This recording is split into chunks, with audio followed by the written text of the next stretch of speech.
So today we are going to be looking at a very important topic: how to know if he or she is the right person for you. This is very important because getting married is one of the most important decisions you will take in your life, and if you miss it, it is very likely that every other thing will go wrong. So in no particular order, I will give you a list and I will explain a little bit of each in my list. Number one, shared faith and value. Shared faith and value. Do you share the same faith? When we say faith, we're talking about your belief. Are you both Christians? It is very important. And if you are Christians, you share the same values. Your values can differ even when you are Christians. So you must ensure that you guys share the same faith, you are both Christians, and you share the same values as Christians. For instance, there are Christians who do not believe in wearing trousers for a lady, and the other set of Christians who do not think there's anything wrong with that. So little things like that can cause problem in the marriage if it's not discussed and not agreed on before you get into marriage. Number two, mutual respect. Do you respect each other? Do you think you are supposed to get respect from that person more than you give to that person? It is very important that you come to terms with this question. Don't ever get married to somebody you do not respect. Respect is mutual in marriage. You are supposed to respect each other, respect each other's view. So you need to ask yourself, do I respect this person? Does this person respect me? Does this person respect my views? Number three, effective communication. How well do you communicate? Do you always fight whenever you are arguing? Whenever there is a heated debate, does it lead to fights? How do you communicate your grievances? How do you communicate displeasures? How do you communicate your fears? How do you communicate your ideas? It's very important that you have a good way of communicating, that you both understand. You should understand each other and your way of communicating. There's no sense fit or when it comes to communication, but it has to be a communication. Communication means that it's going forth and it's coming. Two of you must have feedback. That is communication. It must be clear. Number four, conflict resolution. How do you resolve your conflicts as friends? You must understand each other's temperament. You must know the right time to communicate issues that can lead to heated debates. And when it leads to conflict, how do you resolve that conflict? Does it lead to malice? It is very important that you look at these issues very well before you think about getting married to a person. Because whatever you are getting now is what you are going to get in the marriage. So how do you resolve conflict? Ask yourself that question and answer that question before you go into marriage. Number five, support and encouragement. Does this person support your dreams? Do you support the person's dream? Do you have the capacity to support somebody's dreams? Or you are the type that want to ensure that the person, especially a man, you think that the lady must live her life the way you want her to live it? Do you support their dreams? It's very important. Does he support your dream? Do you support his dream? Do you try to belittle people's dream? It's very important that you check yourselves while you are checking others. As a single, there are some things you must get in place in your life before you can be looking at other people if they have those things. And this is one of them. If you cannot support people, you cannot encourage people, there's no way you will be able to get people to encourage you. Number six, emotional connection. Even though we are Christians, your emotions is very important when it comes to marriage. You are not going to be living the spiritual life every day as a couple. So emotions matters. If there's no emotional connection, spiritual connection cannot close that gap. So it is very important that you ask yourself, am I emotionally connected to this person? Now, how do you know that you're emotionally connected to someone? When he calls you, there's a different way you feel than when an ordinary friend calls you. When he or she is around you, there's a different way you will feel. You will know. That's emotions. When the person is angry, there's a way you will feel. You will not be comfortable. Especially when the person is angry with you. When the person is happy, it also makes you happy. These are emotions. And if there's a connection, it affects each other. Number 7, trust and honesty. Can you trust this person? Are you trustworthy? The first thing is to ensure that you are trustworthy. And when you are trustworthy, you cannot be able to check if somebody else is trustworthy. Number 8, life goals and alignments. Do you share the same goals? And the first thing is, do you have goals? What are your goals? What are your plans in life? How do you vision your family? What do you see in the future? In the next 5 years, where do you want to be? Do you want to be a pilot? If the answer is yes, will this person be comfortable with a man that will only be at home once in a week? That he might not be at home on Christmas Day or on your birthday? These are important things that should be considered when it comes to having a life partner. Your goals are very important, and that you're supposed to put them in details. What kind of career do you want to embark on? What kind of business do you want to do? How does this compact with is it compatible with the life you can see in your vision, in your dreams? Number 9, family and friends approval.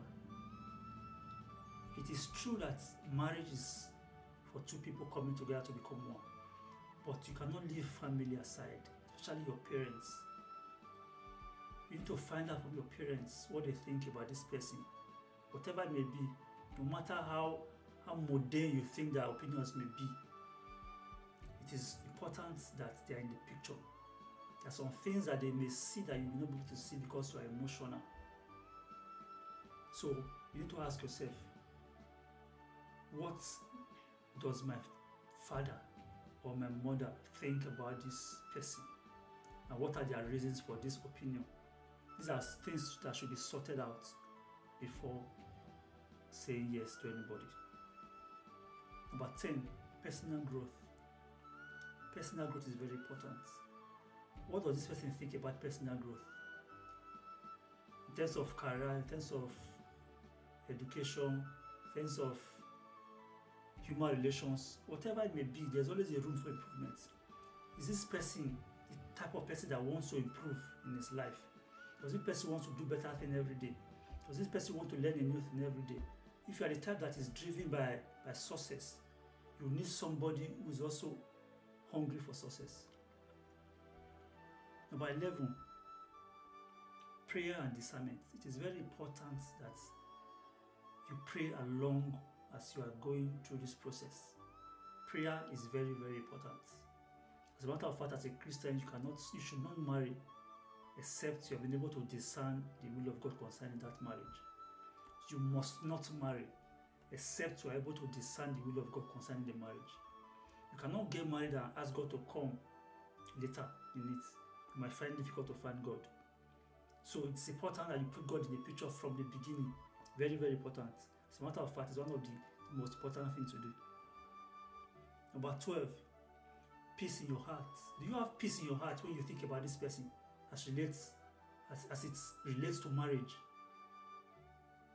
If you are a spirit-filled Christian, peace is an indicator, a very key indicator when it comes to taking decisions. If you have the Holy Spirit in you, when you think about that person, if it's not the will of God, you will lost your peace. And if you find out that whenever you think of that person, you have this kind of internal joy, then it's an indicator that the Holy Spirit is in line with the way you are thinking concerning that person.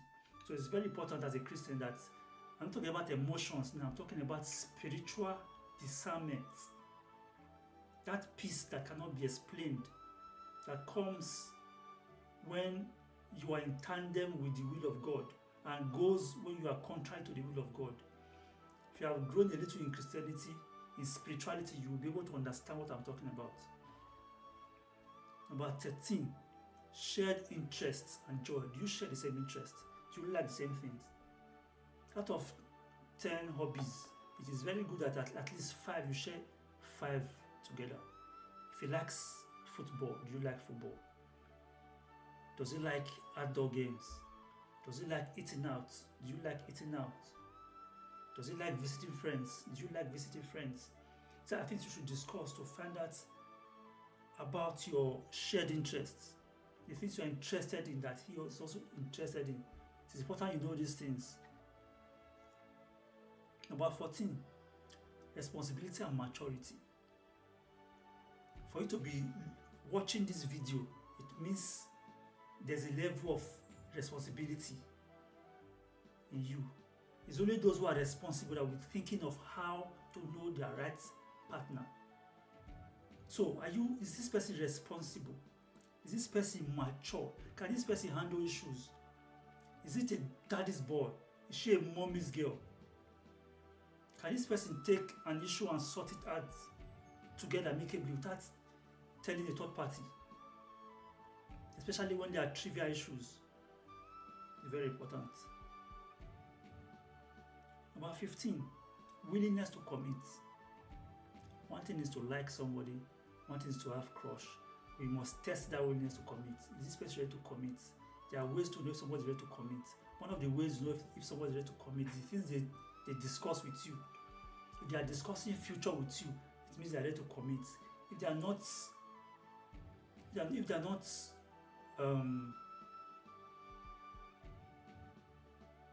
not dragging their feet in terms of introducing you to a friend or a family member, that person is ready to commit.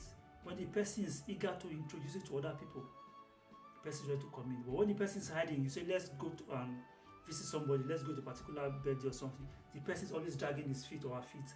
That person is not ready to commit. You need to sit down, pause, and try to verify this issue.